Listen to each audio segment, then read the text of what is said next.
Oke, baik.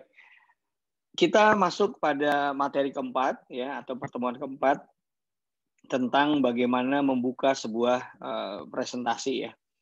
Di 3 pertemuan awal kita sudah, sama-sama belajar dan, apa ya, sama-sama mendalami lah sebetulnya komunikasi itu kenapa penting gitu ya. Kenapa sih yang ngebuat kita takut ngomong dan berbicara gitu ya, yang saya sebut di minggu lalu sebagai fear of, rejection gitu.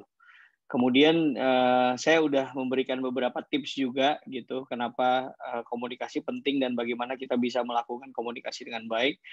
Nah, mulai pertemuan minggu ini, kita mulai masuk ke sesuatu yang lebih teknikal lagi gitu, yakni bagaimana cara opening atau bagaimana cara membuka sebuah presentasi. Membuka sebuah presentasi itu sesuatu yang penting banget karena sebetulnya audiens menilai kita itu, konon katanya di 5 detik pertama gitu. Jadi audiens menilai kita bahwa dia akan memutuskan akan mendengarkan kita atau tidak, itu, di 5 detik pertama. Boleh jadi kalau dosen nerangin ke mahasiswa, beberapa ngerasa ini sebuah mandatori atau kewajiban sehingga kalian harus perhatiin gitu ya. Takutnya nggak bisa ngejawab UTS atau UAS gitu. Ini mungkin special case. Tapi disadari apa enggak, boleh jadi beberapa mahasiswa atau mahasiswi lebih memilih atau lebih senang memperhatikan, eee, kuliah atau dosen dari dosen-dosen tertentu gitu ya, kuliah dari dosen tertentu dibandingkan dosen yang lain, ya karena boleh jadi opening-nya yang bikin menarik apa enggak. Terlebih kalau kita, lagi coba presentasi di depan umum dengan topik yang baru gitu, opening ini menjadi sesuatu yang penting. Sesuatu yang dekat dengan kalian, kalau bisa saya ambil contoh skripsi gitu ya. Nah, di skripsi itu nanti kalian akan melewati dua dua fase. Pertama adalah fase seminar proposal, karena kita lagi pandemik, jadi nanti seminar proposalnya pakai Zoom gitu. Pesertanya bisa sampai 100 orang tuh. Jadi kalian ngomong di depan 100 orang beserta moderator dan juga penguji gitu ya. Belum lagi saat kalian sidang gitu. Nah, saya melihat opening ini menjadi sesuatu yang krusial atau penting karena banyak orang kehilangan fokus atau tidak tertarik jadinya gara-gara di awalnya udah kelihatan, aduh males deh. Udah dari awal kelihatannya udah, aduh kelihatannya gugup gitu ya. Atau dari awal kelihatannya dia, si presenter ini udah rada insecure gitu. Ini ngebuat jadinya nggak nyaman gitu. Eh, saya mungkin pernah bilang di beberapa pertemuan sebelumnya bahwa begitu kita sudah mulai maju atau begitu kita sudah mulai masuk untuk present, pilihannya cuma dua. Satu adalah lu harus yakin, atau yang kedua adalah lu harus yakin banget. Jadi opening itu sesuatu yang penting. Kalau kamu ngomong kemudian kamu ragu gitu ya, percayalah bahwa audiens itu bisa merasakan keraguan-raguan kamu gitu. Atau kalau kamu ngomong sesuatu yang mungkin kamu nggak melakukan gitu ya, orang-orang juga bisa merasakan, ah lu ngomong doang, lu padahal nggak bisa melakukan ini gitu. Nah itu bisa berasa gitu ya. Audiens itu bisa ngerasain frekuensi yang dibawa oleh seorang presenter atau seorang public speaker saat memaparkan sesuatu. Baik, Eee, bicara tentang opening, pasti inilah, masalah terbesar kita semua gitu ya. Minggu lalu saya bilang ada perasaan yang namanya fear of rejection dan saya ngerasa bahwa begitu kita di pertemuan awal, saya buka sesi, "Ayo boleh pada nanya deh, mau nanya apapun," gitu ya. Nah, beberapa dari kalian bilang, "Pak, saya tuh suka bingung Kak, hilang kata-kata," gitu, atau kadang-kadang, Pak, saya itu, bingung aja kalau udah ngomong kata-kata mungkin ketemu tapi mati gaya abis itu nggak bisa ngembangin lagi mau ngomongin apa gitu. Nah, itu sebetulnya banyak disebabkan oleh rasa gugup. Dan di pertemuan sebelumnya saya sudah menyampaikan, kenapa sih kita gugup? Karena kita takut. Kenapa sih kita takut? Karena kita nggak tahu gitu ya. Itu menjadi masalah. Nah, dealing dealing atau berhadapan atau bagaimana mengatasi rasa gugup itu adalah sesuatu yang, penting kita lakukan. Dan sebelum saya masuk ke bab tentang rasa gugup ini, sebetulnya saya mau bilang gini, rasa gugup itu tidak mungkin kita hilangkan 100%. Oke ya, jadi nggak mungkin kita hilangin 100%. Yang mungkin adalah kita manage atau kita kontrol, jadi kita bisa minimalisir gitu. Rasa gugup itu bagus buat adrenalin gitu ya. Rasa gugup itu baik buat kita lebih mempersiapkan diri lagi untuk bisa tampil lebih bagus gitu. Jadi justru kalau nggak ada rasa gugup, kemungkinan kita akan lebih cuek, kemungkinan kita malah nggak persiapan dengan baik. Jadi rasa gugup itu is part of the game gitu ya, bagian dari game, tapi kita harus bisa kontrol itu. Ini tadi yang saya bilang, gugup takut tuh muncul karena ketidaktahuan. Masalahnya lagi nih, kalau kita gugup, ya itu rata-rata masalah kita ada di pernapasan kita gitu. Jadi kita ngomongnya nggak lepas gitu kan. Terus mungkin kalian pernah dengar juga ada orang presentasi kemudian nafasnya terengal-engal gitu ya, kayak habis orang lari gitu. Itu sebetulnya karena bagian dari nervousnya dia. Makanya di beberapa kesempatan saat kalian mau tampil, kalian bisa tarik nafas gitu ya, kemudian buang, atur sampai irama kita ngerasa detak jantung kita kembali normal gitu. Jadi kalau kalian pakai jam yang sekarang tuh ya, punya Samsung, punya Apple atau punyanya Xiaomi gitu, kalian kan bisa ngukur tuh detak jantung kalian ya. Itu bisa berasa tuh kenaikannya berapa gitu. Normalnya kita berapa, begitu kita ini nervous, detak jantungnya lebih gimana. Itulah adrenalinnya sebetulnya. Beberapa bimbingan saya saat saya mau maju skripsi gitu ya, sidang skripsi, saya ngelihat beberapa dari mereka khawatir banget. Mereka udah pakai rok hitam atau celana hitam, atasannya putih, kemudian pakai dasi kalau yang laki-laki ya. Kelihatan dari mereka tuh udah nggak tenang di luar, nunggu di luar ruang sidang, di kursi tuh saya ngerasa banget mereka udah nggak tenang gitu. Nah terus biasanya saya keluar ruangan, saya bilang udah tenang aja dulu, atur aja nafas gitu, santai aja dulu. Nah itu saya mau nenangin ke mereka gitu bahwa santai aja gitu, karena kalau udah 15 menit sebelum tampil, kemudian atau sama deh kayak mau ujian ya, 15 menit mau ujian, kalian ngapalin gitu. Yang ada bisa ngerusak struktur yang udah kalian hafalin sebelumnya karena kalian tambahin sesuatu yang baru. Sama juga kalau kayak kita mau tampil, udah nggak ada pilihan nih 15 menit. Nah, jadi selalu ingat kata-kata sakti dari saya bahwa pilihan lu cuma 2, lu harus yakin, kalau nggak yakin banget. Itu yang harus diyakinin, itu yang harus dilawan, dan itu memang game-nya. Jadi supaya nafas kalian juga oke gitu. Karena kalau dari awal udah nervous, dari awal udah nggak yakin sama yang mau disampaikan, kemungkinan bisa parah banget gitu. Jadi lakukan ini tips pertama, atur nafas. Kedua, jalan kaki ya.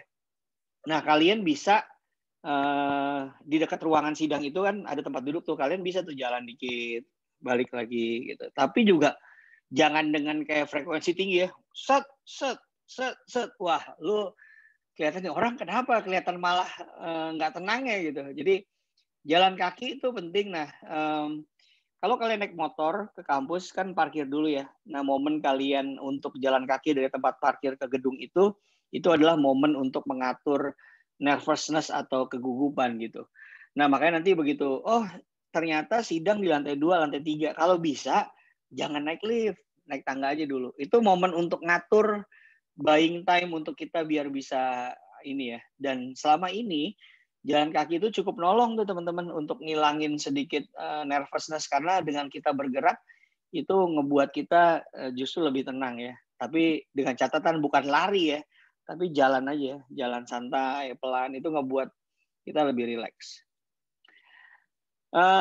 Ini bisa dilakukan, tapi kalau ini sih sebenarnya dilakukannya kalau di backstage ya. Jadi kayak sebelum tampil, kalian punya ruangan khusus gitu untuk narasumber, kalian bisa aja melakukan ini. Tapi kalau di tempat terbuka, ternyata kalian udah duduk di antara kursi-kursi gitu kan. Jadi nggak perlu juga lu push up di situ, jadi lucu gitu ya. Ini sih bisa dilakukan sebelumnya kalau di backstage gitu. Ibaratnya gimana ya? Kalau kayak nonton Indonesian Idol, American Got Talent, atau apapun kan di backstage ada. Itu beberapa bisa dilakukan. Banyak banget orang sebelum persiapan nyanyi itu ada yang lompat gitu ya. Teriak-teriak dulu gitu. Dia butuh me time, ruangan untuk dia bisa nenangin diri gitu ya. Tapi ini nanti percayalah seiring dengan jam terbang kalian akan lebih santai, lebih rileks lagi gitu. Oke, kalau kalian baca dan perhatikan slide-slide saya sebelumnya, karena sudah saya share juga di e-learning, saya punya tips 1 dan juga tips 2 ya waktu itu ya. Nah ini tips 3-nya, anggap pembicaraan normal bukan performance. Ya, kalau nggak salah di tips 1 saya kasih tahu, jangan pusingin dengan kata-kata, yang penting maksudnya dapat. Nah ini di tips ketiga saya bilang, jadi anggaplah ini sebuah pembicaraan normal, bukan sebuah performance. Saya berulang-ulang kali sih bilang begini, kalau kalian presentasi, kalian selama ini tuh anaknya light tuh apa ya, ringan, kalau ngomong tuh chill, seru gitu. Tiba-tiba saat presentasi skripsi kalian mencoba untuk menjadi sangat teratur gitu, gaya ngomongnya yang saya bilang kayak SBY lah, ngatur, terpola gitu. Itu malah ngebuat jadi capek dan nggak natural. Jadi sebetulnya kalau kalian pertahanin dengan gaya kalian kan bukan berarti gaya light itu dianggap nggak sopan. Selama pilihan kata-kata kita juga menjadi baik gitu ya. Bisa aja saya ngomong sama orang yang lebih senior, bisa dengan gaya yang sama nih seperti ngomong dengan kalian. Tapi mungkin nanti pilihan katanya saya ganti. Yang kayak misalnya saya suka ngomong, nah kalau lu begini diganti, seandainya Bapak begini, seandainya Anda begini gitu ya. Atau saya menyebutnya kalau gua diganti menjadi maksud saya Pak, kalau saya Pak. Nah ini yang saya juga pernah bilang ya, jangan nyebut aku tapi nyebut saya. Tinggal diganti kata-kata itu, tapi gaya bicaranya tetap sama gitu. Jadi itu sebetulnya malah ngebuat itu jadi lebih enak sih atau lebih asik gitu ya. Kemudian tips keempat adalah interaksi dua arah gitu. Jadi, nah kita nanti belajar nih teman-teman di opening ini, bagaimana sih membuat interaksi dua arah gitu. Kita tuh tegang selama ini terutama untuk skripsi dan sidang saya perhatiin karena si presenter sejak awal memposisikan dia akan berkomunikasi satu arah. Jadi presenternya akan ngomong di depan dosen pembimbing dan dosen penguji gitu ya. Nah karena di pikiran dia bahwa dia akan ngomong satu arah, jadi bebannya ada di dia gitu. Padahal sebetulnya bisa dibawa dengan dua arah kan. Misalnya gini lah, tadi di awal mulai saya selalu ngomong Assalamualaikum warahmatullahi wabarakatuh gitu ya. Kemudian teman-teman jawab Waalaikumsalam warahmatullahi wabarakatuh. Itu adalah bagaimana cara saya nyoba awal komunikasi dengan teman-teman, bagaimana saya mencoba ngasih energi dengan salam, kemudian kalian jawab dengan salam kalian. Itu saya coba menghirup energi balik gitu. Nah, sama juga kayak kita sidang kan.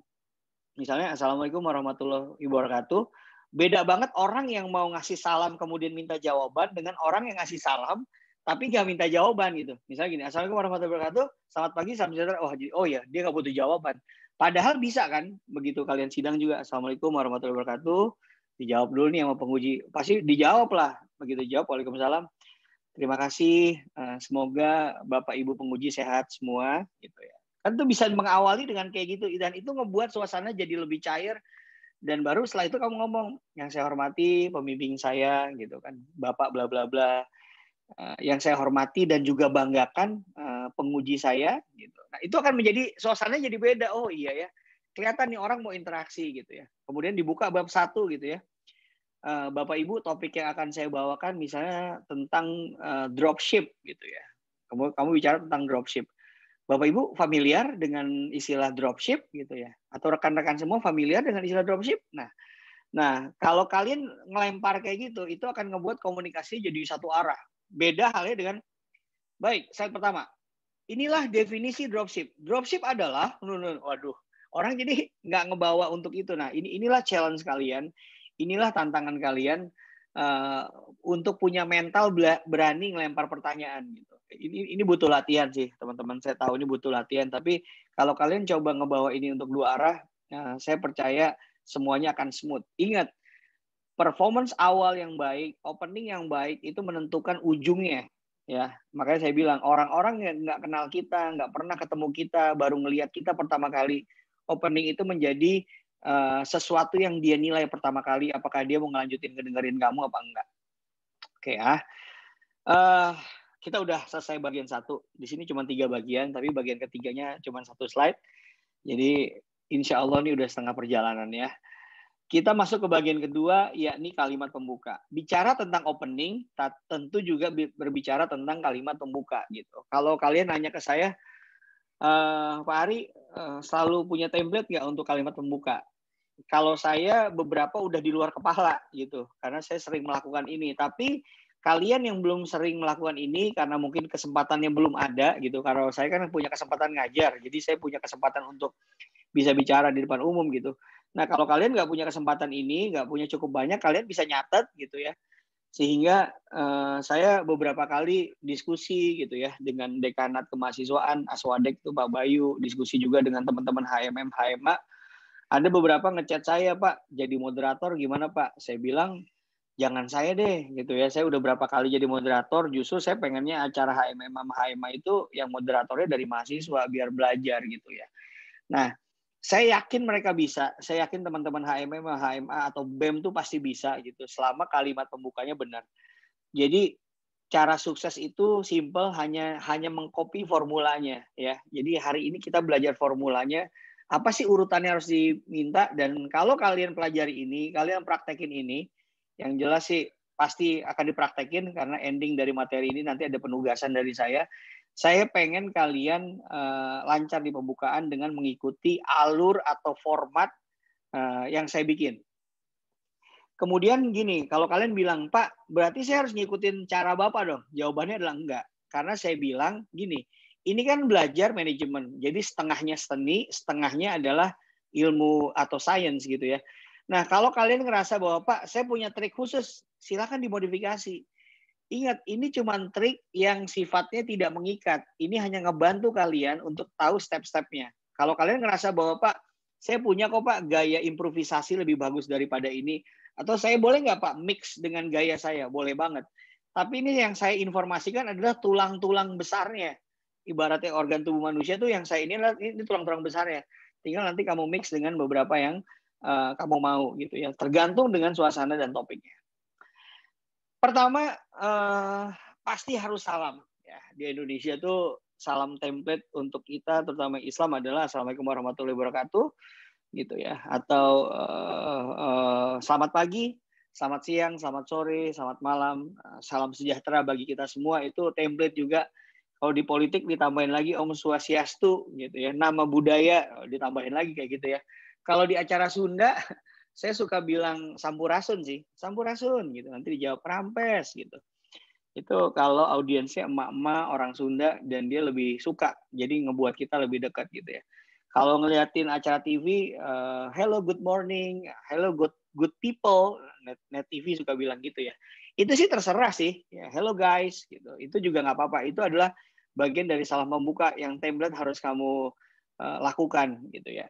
Dan kalau saya sih pesan saya gini, karena audiens kita mungkin nggak semua agama Islam, kita tetap harus menyampaikan salam yang lain juga. Selamat pagi, salam sejahtera gitu ya.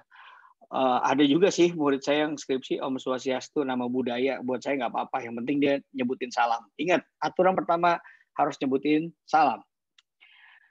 Kedua adalah pujian. Nah, ini yang saya bilang berkali-kali, manusia tuh lebih suka dipuji kok gitu. Walaupun di beberapa pertemuan terakhir saya bilang, aduh lu jangan gila pujian juga. Pujian kebanyakan bisa jadi racun. Ya, justru kritikan bisa jadi obat atau vitamin. Tapi dalam pembukaan kita wajib memberikan pujian. Ya, jadi kayak misalnya, halo, assalamualaikum warahmatullahi wabarakatuh, gitu ya. Selamat pagi, salam sejahtera untuk kita semua. Aduh, saya berbahagia sekali di tengah teman-teman kita nih yang jumlahnya hampir 60 orang gitu, dari manajemen, dari akuntansi gitu. Saya ngelihat ini wajah-wajahnya soleh dan soleha semua gitu ya. Wah, itu salah satu pujian. Atau kalian bisa bilang bahwa saya senang berada di tengah teman-teman semua. Ini adalah calon-calon pengusaha sukses semua. Saya bisa lihat dari muka dan juga air muka atau semangatnya gitu. Kalian bisa juga melakukan itu gitu ya. Inilah yang menurut saya bisa kita lakukan juga gitu ya. Intinya puji deh gitu ya. Mujinya juga jangan lebay gitu. Dan pujian-pujian ini saya selalu ngerasa it's work gitu. Itu nolong banget gitu ya. Itu ngebantu banget untuk kita bisa interaksi dan nyenengin audiens gitu. Nah, di seminar proposal waktu moderator saya sekitar minggu lalu ya, itu juga saya lakukan untuk penguji saya, namanya Pak Freddy ya, Pak Freddy Andria gitu ya. Ya, saya lakukan untuk memuji dia supaya kenapa? Supaya nanti bimbingan kita gitu ya juga ngerasa aman gitu, suasana jadi lebih enak gitu. Saya bisa puji misalnya, aduh Pak Andria, teman-teman kasih plus deh buat Pak Freddy, karena Pak Freddy alhamdulillah baru naik dari asisten ahli menjadi lektor gitu ya. Pak Freddy baru lulus sertifikasi doktor, sertifikasi, aduh belibet gua, sertifikasi dosen gitu ya. Atau kita bisa bilang juga bahwa Pak Freddy adalah bagian yang membantu akreditasinya manajemen gitu. Itu pujian-pujian yang nolong, dan selama ini kalau dipuji begitu sih menurut saya itu malah ngejamin kelancaran skripsi kita. Ini berulang-ulang saya kasih tahu juga ya ke teman-teman ya. Saya juga pernah bilang juga bahwa misalnya gini, saya happy atau saya berbahagia di mahasiswa saya dibimbing atau diuji oleh Bu Yudia gitu ya, yang sangat memahami tentang statistik, atau Bu Oktori, atau senang juga dibimbing oleh atau diuji oleh Bu Dani karena sangat detail dengan tata penulisan skripsi gitu. Nah, itu adalah pujian-pujian yang bisa kita lihat. Tapi ingat ya, pujiannya jangan lebay, pujian harus pada tempatnya, dan pujian pun harus tahu bahwa itu adalah kompetensi dia gitu ya. Misalnya jangan sampai saya senang karena mahasiswa saya diuji oleh Bapak A gitu ya, di mana Bapak A ini adalah ahli statistik, padahal Bapak ini nggak ngerti statistik gitu. Itu bahaya banget, makanya jangan lebay, pastikan kamu udah tahu dulu yang kamu puji itu benar gitu ya. Ya, jadi itu penting pujian. Salam pembuka, and then pujian. Itu udah template yang harus kamu jalanin. Nah, ketiga baru perkenalkan diri gitu ya. Halo, nama saya Ari Boirawan, teman-teman bisa manggil saya Ari gitu ya. Dan kalau untuk mahasiswa, saya sebenarnya nggak suka tuh kalau mahasiswa presentasi pakai nyebutin NPM gitu. Halo, nama saya adalah bla bla bla, NPM saya bla bla bla gitu. Aduh, kalau lu nyebutin NPM, kira-kira siapa juga yang bakal ingat sama NPM lo gitu. Dan kemudian NPM kalian tuh sebenarnya sudah ada di slide awal dari presentasi kalian gitu ya. Atau misalnya kalian presentasi kelompok. Nah, saya bersama rekan saya Rizky, rekan saya Diki, rekan saya Neng, ini NPM-nya disebutin semua. Aduh, ngapain, udah ada gitu. Jangan ngabisin waktu untuk gitu, perkenalkan diri aja ya. Halo, nama saya bla bla bla bla gitu. Atau kalau kalian punya nama keren di YouTube, orang-orang biasanya kenal kalian manggilnya ini, nggak apa-apa gitu ya. Atau namanya susah, kalian bisa panggil saya ini deh gitu ya. Jadi udah 3 nih. Salam yang pertama, kasih dia pujian, baru perkenalkan diri ya. Assalamualaikum warahmatullahi wabarakatuh. Selamat pagi. Saya berbahagia di tengah teman-teman yang cerdas semua hari ini gitu ya. Teman-teman yang aduh ini cantik-cantik sekali gitu ya, ganteng-ganteng semua gitu. Nah, selesai baru oke, baik, perkenalkan nama saya bla bla bla. Nah, baru mulai masuk di perkenalan diri. Itu yang ketiga ya. Nah, ini yang keempat. Yang keempat adalah kamu harus mulai menjelaskan maksud dan tujuan. Karena boleh jadi beberapa di antara audiens itu terlambat datang, beberapa dari audiens adalah undangan yang sebenarnya dia nggak mau, tapi dia terpaksa harus ada di situ. Atau boleh jadi beberapa audiens adalah teman-teman kamu yang akan nonton kamu seminar proposal kamu, tapi sebetulnya dia ini juga nggak aware judul lu apa sih, lu menerangin apa gitu. Ya, jadi menjelaskan maksud dan tujuan menjadi sesuatu yang penting sekali. Misalnya gini, maksud dan tujuannya adalah kalian mau nerangin tentang suatu objek tentang yang namanya AMDK. AMDK adalah air minum dalam kemasan. Misalnya mahasiswa saya ya, mau nerangin tentang AMDK atau air minum dalam kemasan, studi kasusnya adalah 2 tang gitu ya. Nah, dia bisa bilang bahwa teman-teman, pertemuan kita atau presentasi kali ini saya akan menerangkan tentang air minum dalam kemasan, di mana studi kasusnya adalah air minum 2 tang. Itu maksudnya ya. Tujuannya adalah kalian bisa bilang gini, kita tahu bahwa hari ini jumlah manusia di dunia bertambah gitu ya. Jumlah penduduk di Kota Bogor, kabupaten juga bertambah. Setiap penambah jumlah penduduk pasti butuh yang namanya air minum gitu ya. Oleh karena itu, seiring dengan pertambahan jumlah penduduk, ternyata pertumbuhan atau kebutuhan air minum dalam kemasan itu juga meningkat hari ini, sehingga persaingannya makin ketat. Dulu ada yang namanya Aqua, sekarang udah sampai ada yang namanya Fit, Cleo, Amidis, Le Minerale, you name it ya, banyak banget. Nah, itu jadi kita ngasih tahu ke orang sebenarnya maksud tujuan kita nih apa sih gitu ya. Kasih tahu juga di sini, kalian bisa kasih tahu bahwa kalian mau nerangin apa dan kira-kira benefitnya apa gitu. Oke, hari ini kami akan mencoba menjelaskan seputar parenting gitu ya. Bagaimana cara mendidik anak. Hari ini banyak dari kita, Bapak Ibu yang ikut bekerja juga sehingga anaknya banyak di rumah gitu kan. Kemudian kita perlu nih mekanisme yang paling baik, mekanisme yang paling efektif bagaimana sih tetap menjaga hubungan yang harmonis dengan anak-anak kita walaupun kita tidak banyak waktu di rumah. Nah, dengan kalian nyeritain kayak gitu, orang jadi ngeh bahwa tujuannya apa. Kembali ke konteks skripsi misalnya, biasanya di bagian awal tuh selalu slide pertama cover ya. Di cover itu biasanya kita perlu nggak jelasin maksud dan tujuan? Perlu banget. Jadi kalau tadi dia udah salam, dia udah muji, kemudian sebutin nama saya adalah bla bla bla gitu ya.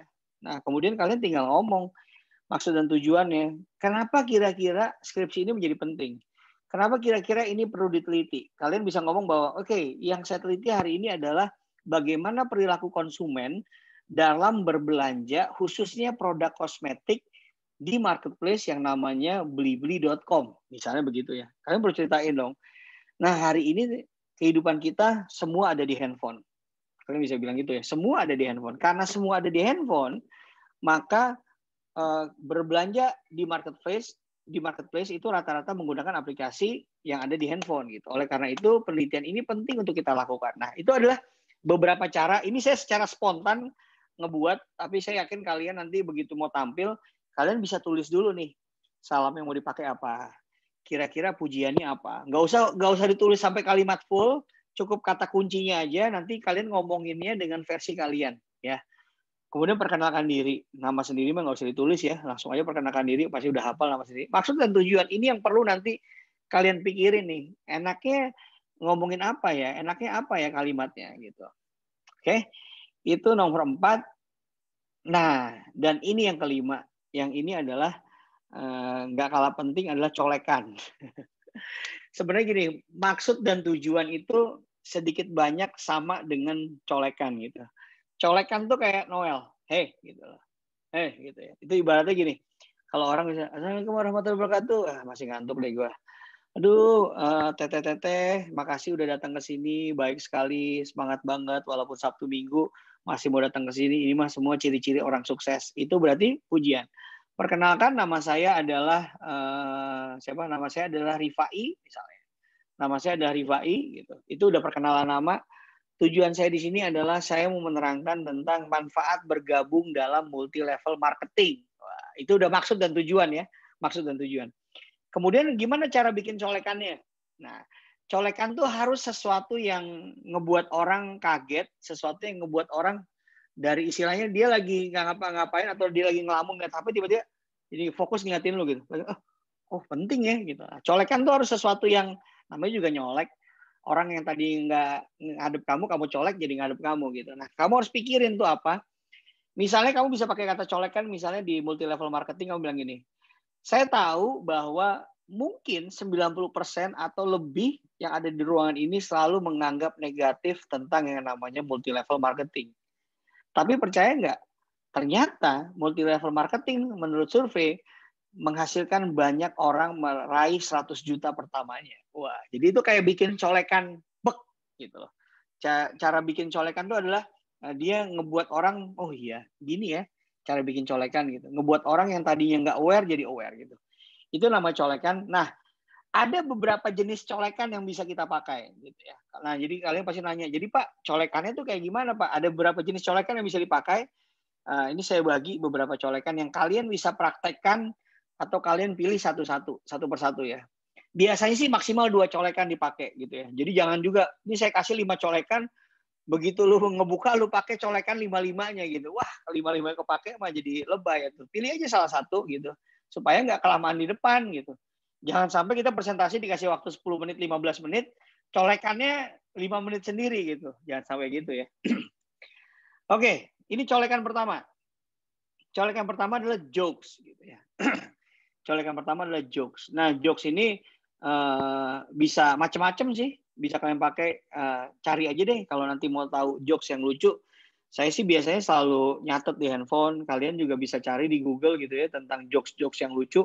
Dan kalian nanti bisa pakai. Begitu kalian presentasi bisa pakai. Misalnya, kalian lagi mau menerangkan, oke, topik bahasan kita kali ini adalah tentang financing. Khususnya adalah P2P lending atau peer-to-peer lending gitu. Nah, bicara tentang peer-to-peer lending, hari ini kita tahu ada yang namanya pinjaman online gitu ya. Semua orang saat mau minjem online semua, tapi begitu ditagih offline semua. Nah, itu bisa sebuah jokes yang singkat aja kalian bisa bikin kayak gitu. Ya, atau gini. Bisa gini, sadar nggak sih akhir-akhir ini Bogor walaupun sore sama malamnya hujan, siang-siangnya itu panas banget gitu ya. Jadi karena di luar panas banget, gue yakin es batu aja bisa cair gitu. Masa es batu aja bisa cair, invoice nggak bisa cair sih? Wah, bisa jokes, hubungannya ke invoice gitu ya.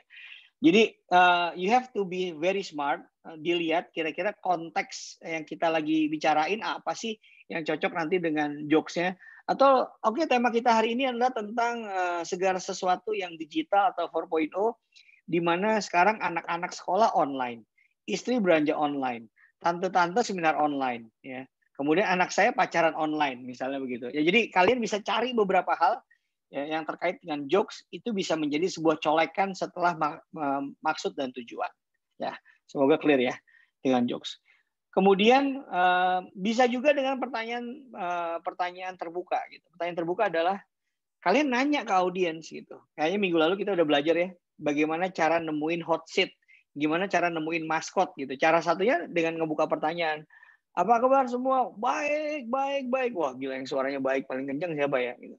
Di sini masih ada hari gini yang belum pernah belanja online di handphone, gitu.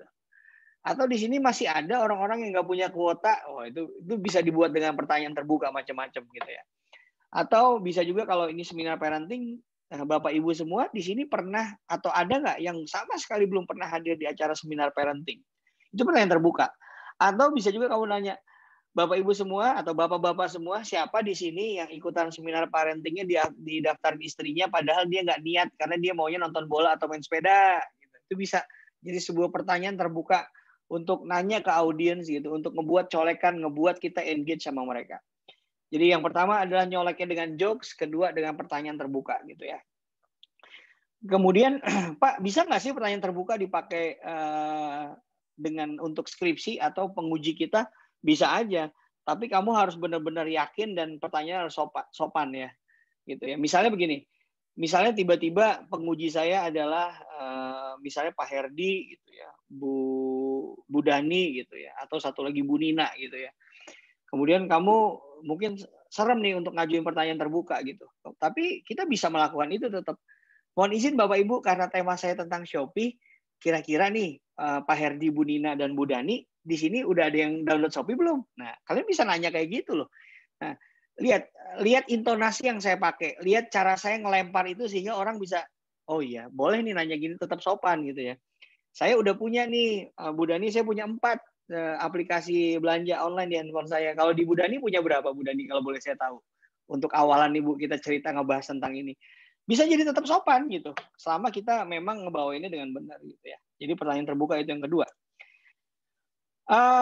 Kalau tadi pertanyaan, sekarang pernyataan mengejutkan. Pernyataan mengejutkan ini juga sebuah colekan yang ngebuat orang yang tadinya nggak fokus, nyender, tiba-tiba jadi, hah? Lu ngomong apa? Gitu ya. Misalnya kalian bisa ngomong gini, oke, topik kita kali ini adalah tentang pergaulan bebas di Kota Bogor, gitu ya. Percaya nggak kalian bahwa banyak sekali korban pergaulan bebas, gitu ya, dan kegiatan seks yang menyimpang terjadi pada anak-anak jalanan.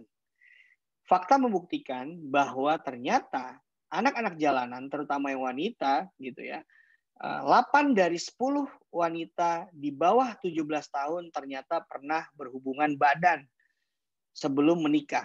Oh, itu fakta yang 8 dari 10 gitu ya. Gitu. Atau misalnya kalian tentang anak-anak temanya.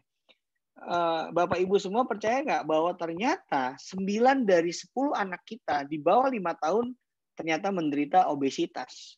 Wah, itu jadi sesuatu yang mengejutkan. Tapi ingat, begitu kalian membuat pernyataan mengejutkan, this should be based on fact. Harus berdasarkan fakta and then based on true story ya. Lu harus lihat data dulu, sumbernya mana gitu. Jadi jangan ngarang ya. Atau kita bicara tentang kemacetan Kota Bogor, walaupun jumlah angkot setiap tahun dikurangi dan nanti akan dikonvert menjadi bis, Bapak Ibu tahu nggak? Pertumbuhan motor kita di Kota Bogor adalah satu hari bertambah 100 motor atau 100 kendaraan roda 2. Itu sesuatu yang, wah gila, sebanyak ini nambahnya gitu. Nah, jadi pernyataan mengejutkan itu bisa ngebuat colekan yang tadinya orang nggak merhatiin jadi penting banget gitu. Jadi itu kalian bisa buat dengan pernyataan yang mengejutkan ya. Jokes, pertanyaan, pernyataan mengejutkan. Udah 3 tuh, udah 3 colekan. Makanya tadi saya bilang, lu jangan pakai colekan lebih dari 1 atau lebih dari 2 ya. That's too much gitu. Cukup aja 1 dipakai, atau hari ini besok pernyataan mengejutkan, besok lagi pakai jokes, pakai apapun gitu bisa ya. Nah, yang D ini cerita ya. Pakai cerita tuh macam-macam sih, teman-teman ya. Pakai cerita tuh bisa juga ceritanya cerita lucu. Jadi mix antara cerita dengan jokes gitu ya. Saya kemarin dapat video tanggal 6 sampai 8 kan ini lagi sibuk demo nih yang UU Cipta Kerja ya. Nah, di antara demonstrasi itu ada emak-emak gitu. Nah, ini temanya adalah the power of emak-emak gitu. Jadi orang tuh polisi mau segahar apapun dia, kalau yang maju sama emak-emak udah pasti kalah. Jadi begitu polisi itu ngadang pakai brigade itu, yang tembok pakai perisai pelindungnya, tiba-tiba semua demonstran kan dipukul mundur. Ada satu emak-emak ketinggalan sendal di situ. Akhirnya emak-emaknya maju sendiri, minta polisi itu mundur untuk ambil sendal di antara kerumunan polisi. Itulah the power of emak-emak gitu ya. Ada juga anak kuliah atau anak SMA yang ikutan demo, kemudian didatengin sama ibunya ke tempat demo, disuruh pulang sama ibunya ditarik gitu. Itu cerita-cerita yang bisa kalian bawa gitu ya. Nah, tapi caranya nanti harus benar ya. Dibikin yang cerita dong. Bisa juga cerita sesuatu yang motivasi. Pokoknya bisa cerita. Atau bisa juga gini memulainya. Mungkin kalian sering merhatiin ya, banyak dosen yang juga cerita tentang apa yang dialaminya. Oke teman-teman, bicara tentang ini, saya punya satu pengalaman nih. Dulu waktu saya kerja di bank, berarti dia memulainya dengan colekannya dengan cerita gitu. Orang selalu suka dengan cerita. Ya, menurut saya orang tuh selalu suka dengan cerita. Dan orang lebih suka lagi adalah sesuatu cerita yang original. Sesuatu yang original itu adalah cerita tentang diri kalian sendiri. Karena itu nggak banyak disadur ya. Karena lu sendiri yang tahu gitu ya. Atau kalian cerita bahwa dulu saya ke kampus naik sepeda gitu. Atau dulu saya ke kampus harus jalan sekian kilometer. Itu cerita kok. Yang kita perlu bisa bawa juga jadi menjadi sesuatu yang menarik ya. Oke, yang keempat adalah cerita. Yang kelima adalah motivasi. Nah, ini yang kelima. Yang kelima adalah motivasi. Sorry ada yang kebuka ya ininya. Sebentar ya. Nurmeita tadi kebuka tuh audionya. Oke, tentang motivasi. Motivasi ini mirip sih. Kalian bisa tampilin sebuah quote gitu ya, atau sebuah kata-kata mutiara, atau kalian juga bisa nampilin sebuah motivasi lewat cerita gitu. Ya, jadi itu terserah kalian sih. Kira-kira mau pakai yang mana gitu ya. Quote macam-macam sih. Misalnya gini, begitu mau mulai presentasi, setelah awal ada quote bagus.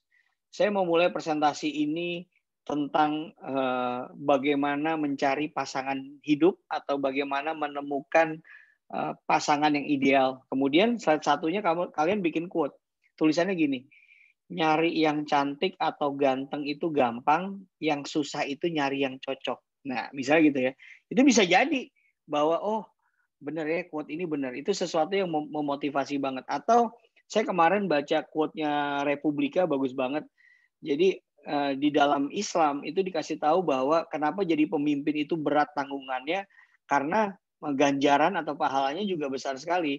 Jadi seorang pemimpin yang berbuat adil dalam satu hari itu lebih baik daripada orang yang beribadah selama 60 tahun. Bayangin nggak? Satu hari pemimpin berlaku adil untuk rakyatnya itu sama dengan 60 hari dia beribadah, bahkan lebih baik daripada itu. Nah, itu kata-kata motivasi yang bisa kalian pakai atau kalian masukin di dalam beberapa slide kalian gitu. Atau kalian banyak ya kata-kata yang sekarang, percaya deh proses nggak pernah mengkhianati hasil gitu.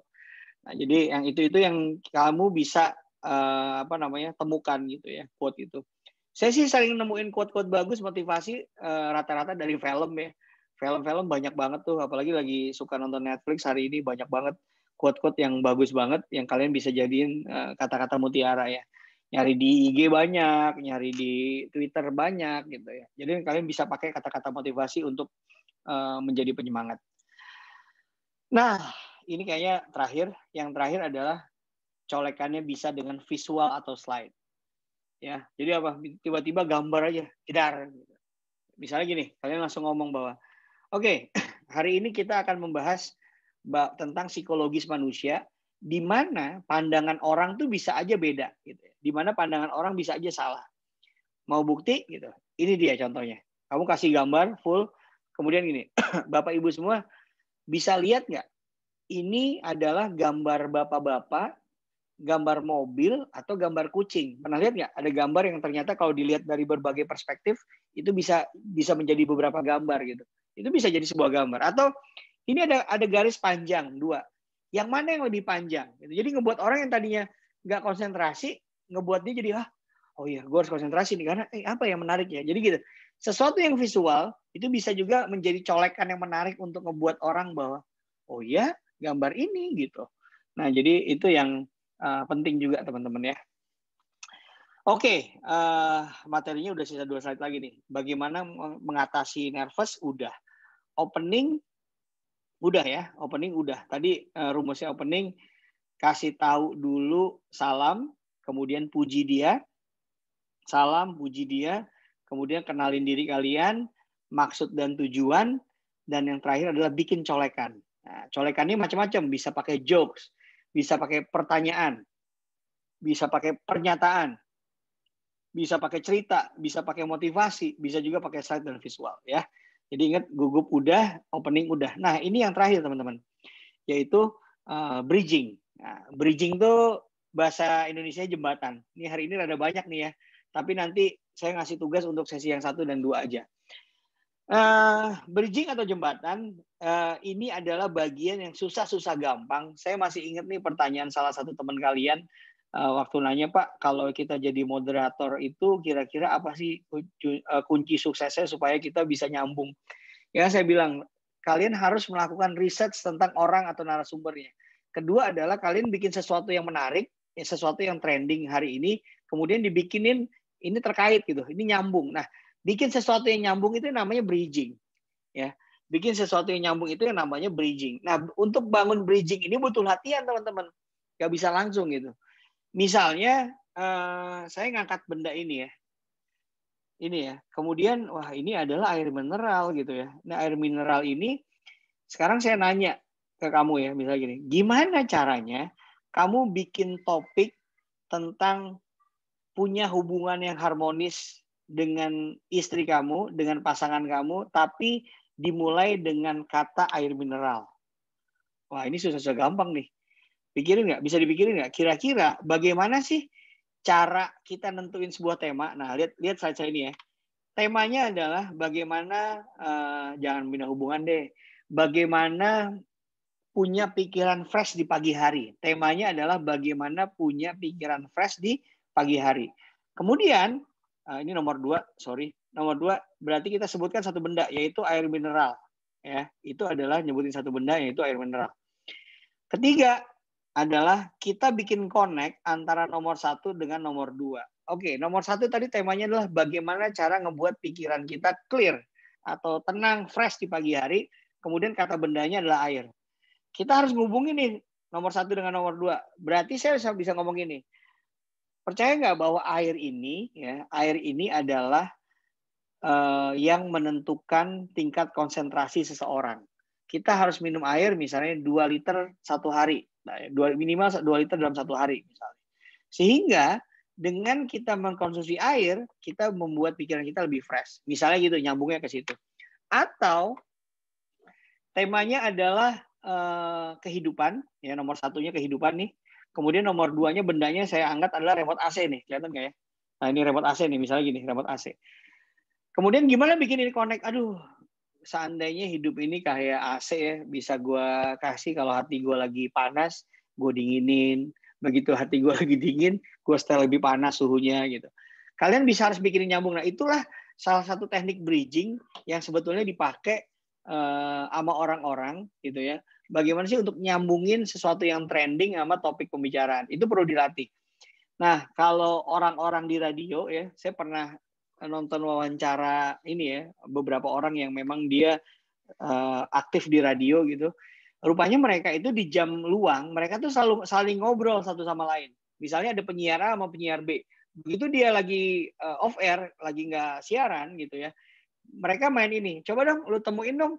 Kalau gua angkat ini, misalnya gua angkat jam gitu ya. Kalau gua angkat jam, apa yang mau lu kaitin jam ini dengan tema ini? Kalau gue lihat lampu, apa yang mau kaitin lampu sama yang ini? Jadi dia berusaha mikir, bikin connect antara benda ini sama tema ini. Dia latihan terus mikir itu. Kenapa? Karena gini, percaya nggak teman-teman? Orang di radio, orang di TV, presenter bola gitu ya, tiba-tiba disuruh ngiklanin tentang yang lucu, ngiklanin tentang susu gitu misalnya. Atau gini, Kalau kalian nonton ceramah Mama Dedeh gitu ya, itu ada si apa namanya, presenternya si Abdel ya namanya, siapa sih saya lupa lah. Nah orang itu tiba-tiba iklannya adalah susu tulang untuk ibu-ibu pengajian, ya kan? Susu tulang untuk emak-emak. Dia harus bisa nyambungin dong antara topiknya si Mama Dede ini, tiba-tiba dia nge-intermezzo pakai iklan ini gitu. Nah itulah yang saya bilang perlu bridging ya. Ini nanti kita bahas lebih lanjut lah ya, karena ini susah-susah gampang. Tapi saya pengen hari ini kalian di bridging ini paham bahwa kenapa kalian harus sedikit paham tentang bridging? Karena bridging ini adalah yang menjembatani antara maksud dan tujuan di nomor 4 dengan colekan kamu yang tadi di nomor 5. Benar kan? Kalau kalian bikin colekan pakai jokes, kalian bikin colekan pakai pertanyaan, kalian bikin colekan pakai pernyataan, kalian bikin colekan pakai cerita. Berarti kan kamu harus bikin sesuatu yang nyambung antara cerita itu dengan tema atau maksud dan tujuan. Itulah perlunya bridging sebetulnya. Itulah perlunya bridging di situ, teman-teman. Oke, baik. Sudah hampir 50 menit nih saya diskusi tentang ini. Saya cukupin sampai sini dulu ya. Saya sudahi sampai di sini. Nanti kita diskusi lagi deh di forum tanya jawab ya, teman-teman semua. Terima kasih. Assalamualaikum warahmatullahi wabarakatuh.